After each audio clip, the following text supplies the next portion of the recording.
আরেক মিডফিল্ডারের ওপর নজর ইস্ট বেঙ্গলের। আপুইয়াকে পেতে মুম্বাই সিটির সাথে কথাবার্তা শুরু হলেও সেই দৌড়ে এখন চিরপ্রতিদ্বন্দ্বী মোহনবাগানও। মোটা অঙ্কের টাকা অফারও করেছে সবুজ মেরুন ব্রিগেড। তাই শোনা যাচ্ছে যে চেন্নাইন এফসির জিতেশ্বর সিংয়ের দিকে ঝুঁকেছে লাল হলুদ ব্রিগেড।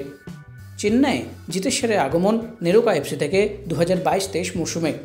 2020-তে নেরোকাতে জয়েন করলেও তিনি লোনে 1 বছর কাটান ভবানীপুরে।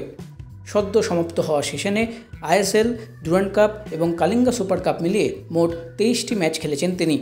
কোনো গোল অথবা অ্যাসিস্ট না এলেও ডিফেন্সিভ মিডফিল্ড পজিশনে যে ধারাবাহিক ফুটবল তিনি খেলেছেন তা দর্শকদের যথেষ্ট আকৃষ্ট করেছে।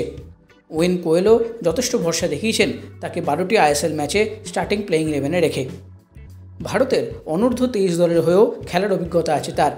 তাই ইস্টবেঙ্গল নতুন মরশুমের আগে এমন একজন খেলোয়াড়কে দলে নিতে যে আগ্রহী তাতে কিছু অবাক হওয়ার নেই। কিন্তু এই ডিল আদৌ সম্পূর্ণ হয় কিনা নজর থাকবে সেই দিকে।